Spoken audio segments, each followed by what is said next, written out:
Hey everyone, it's time again to recap the latest news from the solar PV industry compiled by the American Solar Energy Society.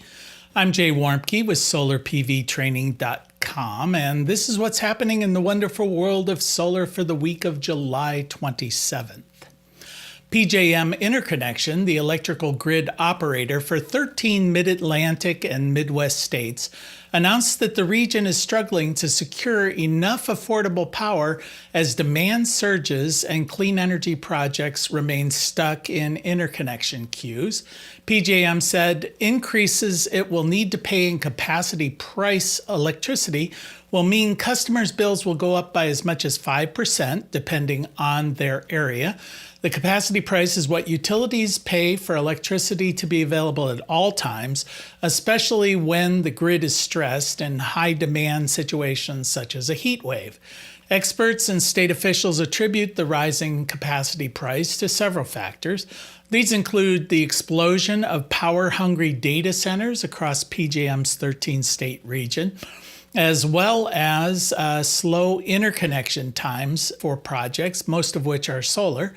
The interconnection queue within the region has been closed since 2022, preventing new projects from even getting on the list for permitting for eventually to supply power to the grid. Zillow's latest data reveals a trend that homes with solar are not only more attractive to buyers, but they also command significant price premiums, particularly in regions where adoption is high and grid infrastructure supports renewable energy. Nationally, homes with solar panels sold for 6.8% more than comparable non-solar homes in 2024. For a median valued home priced at $372,000, this translates to an additional $25,381 in equity. The premium is even more pronounced in states like California, where 1.8 million solar installations, or about 36% of those installed within the U.S., have created a robust market. In that state, homes sold for between 5 to 10% more if they had solar, equating to $37,500 to $75,000 premium for homes selling for $750,000.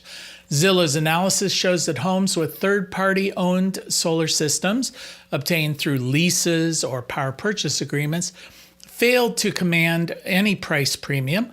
Home buyers see little added value to these projects due to the lack of ownership and contractual complexities. President Trump has unleashed a regulatory and legislative blitz against wind and solar projects, just as the U.S. electrical demand is projected to skyrocket.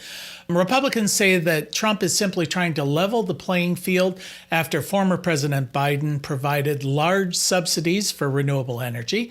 But industry analysts argue that Trump is going much further than just canceling funding, but is erecting roadblocks for projects that are already in the works. That was evident last week when Interior Secretary Doug Burgum announced that renewable energy projects would not move forward on public lands unless they are personally approved by him. That raised concerns among developers that the administration is planning to reject many of the already permitted or approved projects. Of the roughly 60 projects listed on the Bureau of Land Management's website, 39 of these are solar.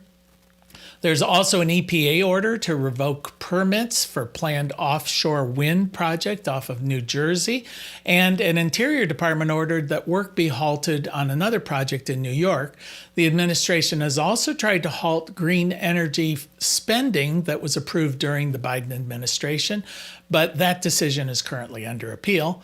The loans program of the Department of Energy has terminated a commitment for the Greenbelt Express Phase 1 project, which is a high-voltage DC transmission line intended to connect wind and solar capacity across Kansas and Missouri.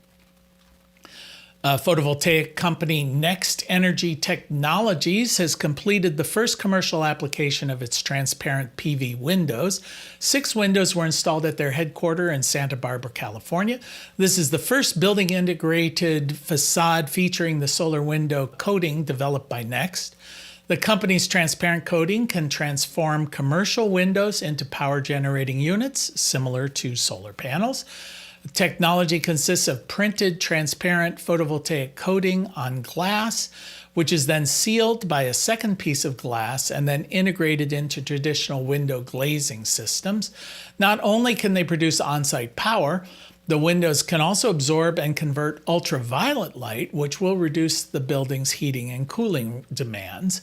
The company claims that their windows can generate enough electricity to offset approximately 20 to 25% of the energy consumption of a typical commercial building without having to change the look of the exterior of that building. And that's the news from the solar industry for this week. We'll see you next week.